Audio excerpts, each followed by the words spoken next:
Aujourd'hui, je vais vous parler des 5 erreurs qu'il ne faut pas connaître en tant que technicien en froid et climatisation. Première erreur, arriver sur un appareil, commencer à le diagnostiquer en démontant totalement l'appareil sans toutefois étudier et comprendre pourquoi l'appareil a eu ce problème. Quand vous intervenez sur un appareil de froid, quel qu'en soit l'appareil et même d'autres appareils, il faut d'abord comprendre le problème avant de commencer à démonter l'appareil. Deuxième erreur, c'est d'arriver sur un appareil, commencer à démonter sans toutefois étudier la notice et le fonctionnement de l'appareil. C'est aussi une très grave erreur qui peut vous être fatale.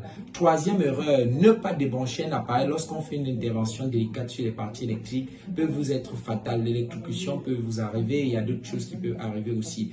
Quatrième erreur, brancher un appareil, souder un appareil plutôt autant pour moi sous pression. Ça veut dire s'il y a le gaz dans un appareil, aucunement vous devrez commencer à chauffer parce que la température, autant ça monte, autant la pression est élevée dans le circuit, vous pouvez avoir un risque d'explosion qui va endommager l'appareil et vous-même, votre sécurité sera en danger et la sécurité des personnes qui vous entourent. Cinquième erreur, autant pour moi, c'est d'arriver sur un appareil, commencer à faire l'entretien sans baliser la zone. C'est un danger parce que tous ceux qui entrent dans la pièce peuvent soit glisser, se prendre une entorse ou plutôt s'électrocuter avec l'eau qui va pavaner partout. Baliser toujours une zone de travail avant de commencer à faire l'entretien à haute pression ou à eau d'un appareil. Ces erreurs montrent que quelquefois nous avons ces problèmes de compétences. D'autres fois, c'est un problème de négligence. Aujourd'hui, je sais pas la solution idoine, la solution ultime pour éviter ces erreurs pour les techniciens de froid et climatisation.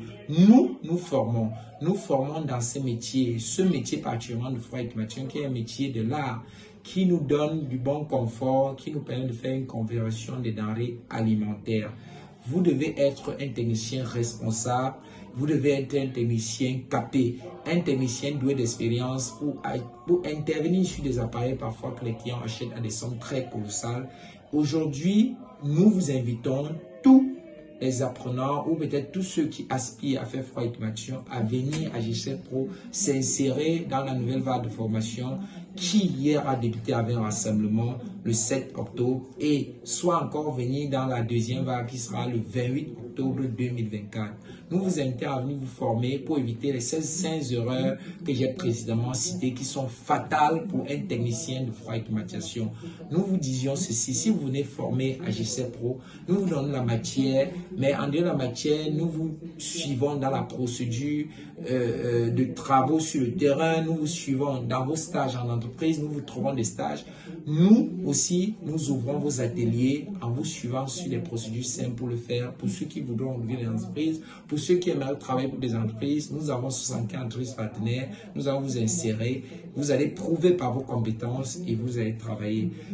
Nous sommes toujours disponibles et ouverts pour les inscriptions 6 à ESG. PK8 à côté du campus BDESG, nous répondons au 6 92 01 26. Il est temps, la rentrée a pris effectivement lieu.